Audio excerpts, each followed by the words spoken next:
Hi hello నమస్తే ఎలా ఉన్నారండి అందరూ? నేనైతే బాగున్నాను, మీరు కూడా బాగున్నారనుకుంటున్నాను. ఈరోజు వీడియో ఏంటంటే పచ్చిమిర్చి హార్వెస్ట్ అనమాట. చాలా రోజులైంది కదా నేను వీడియో పెట్టేసి. ఏంటంటే కొంచెం నాకు హెల్త్ బాగుండట్లేదు అనమాట, సో దానివల్ల అయితే పెట్టలేదు. ఏంటంటే ఇక్కడ చూసారా, అసలు ఇది సెకండ్ హార్వెస్ట్. ఫస్ట్ హార్వెస్ట్ అయితే నేను వీడియో తీయలేకపోయినాను. సో సెకండ్ హార్వెస్ట్ అనమాట ఇదైతే. ఎంత చక్కగా ఉన్నాయి చూడండి, పచ్చిమిర్చిస్ అయితే చాలా బాగున్నాయి కదా. చెట్టు నిండుగా ఉన్నాయి. ఒక 50 గ్రామ్స్ 100 గ్రామ్స్ అన్నీ ఉంటాయి అన్నమాట. సో ఈరోజు అయితే ఇవి హార్వెస్ట్ చేసేద్దాము. ఇంకా దీని పక్కనే వంకాయ ముక్క కూడా కాపైతే స్టార్ట్ అయ్యిందన్నమాట. చూస్తారా, అటు సైడ్ ఇంకా ఉన్నాయి ముగ్గులు. ఏంటంటే ఎలుకలు ఉన్నాయన్నమాట. ఎలుకలు వచ్చేసి తినేస్తున్నాయి. సో అందుకోసం అయితే ఈరోజు చూస్తారా, అక్కడ కవర్ కట్టాను అనమాట వంకాయలకి. సో టమాటాలు కానీ కొంచెం పండు బారుతుంటేనే తినేస్తున్నాయి. సో అందుకోసం కవర్ అయితే కడుతున్నాను. టమాటాస్ అయితే ఎక్కువ ఉన్నాయి. సో టమాటాస్కి అయితే కట్టలేం కదా. సో ఈ పచ్చిమిర్చి అయితే కారం కాబట్టి పచ్చిమిర్చిలో ఏది రావట్లేదు కాబట్టి అట్లాగే ఉన్నాయి. సో ఈరోజు అయితే పచ్చిమిర్చిస్ అయితే హార్వెస్ట్ చేసేద్దాము. ఏంటంటే కొంచెం పండుగ అంటే కొంచెం కలర్ రాగానే ఇవి ఏం చేస్తున్నాయంటే తినేస్తున్నాయి. సో అందుకోసం ఏం చేస్తానంటే ఇక్కడ చూసారు, కొంచెం కలర్ వచ్చినవన్నీ కూడా కట్ చేసేసాను అనమాట. సో ఇప్పుడు ఇవి పచ్చిమిర్చి హార్వెస్ట్ అయితే చేసేసుకుందాము.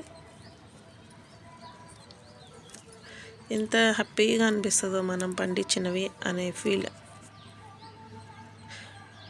అది ఆర్గానిక్ మెథడ్లో మనము ఎటువంటి కెమికల్స్ వేయకుండా, ఎరువు లేకుండా మనము ఆర్గానిక్ మెథడ్లో మనం పండించుకున్నవి అనే ఫీలింగే మనకి బాగుంటుంది కదా.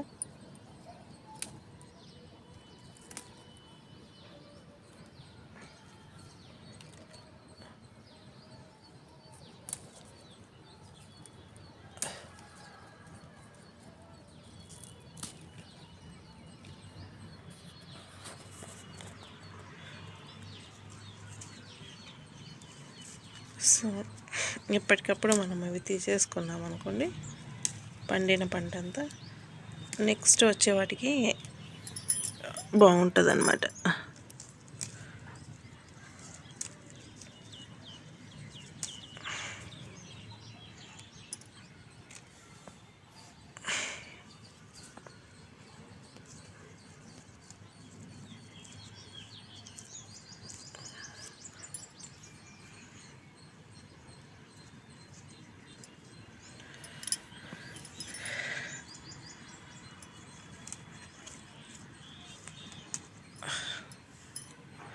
ఇంక ఇవి కొంచెం చిన్నవిగా ఉన్నాయి, సో అలాగే పెట్టేస్తాను.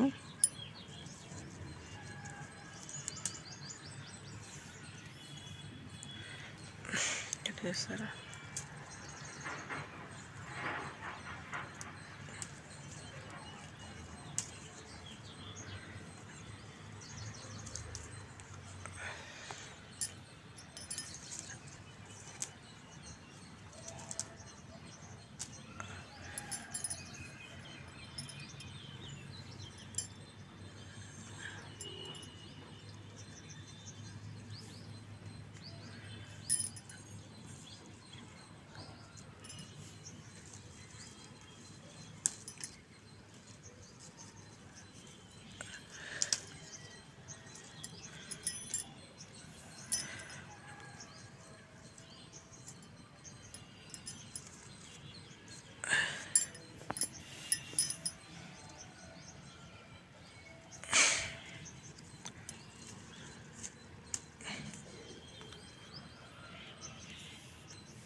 ఇవి పచ్చిమిర్చి తెంపేటప్పుడు కొంచెం జాగ్రత్తగా ఉండాలన్నమాట. ఎందుకంటే కొమ్మలు కొంచెం సాఫ్ట్గా ఉంటాయి.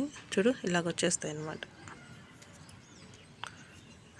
సో ఇవైతే ఉండనిస్తాను, మరి చెట్టు బోసిగా ఉండకూడదు కదా. సో ఇదండి ఈరోజుటి మన పచ్చిమిర్చి హార్వెస్ట్. నా వీడియోస్ కన్నా మీకు నచ్చితే please like, share and subscribe to Bharati's Dairy YouTube channel. Thank you for watching.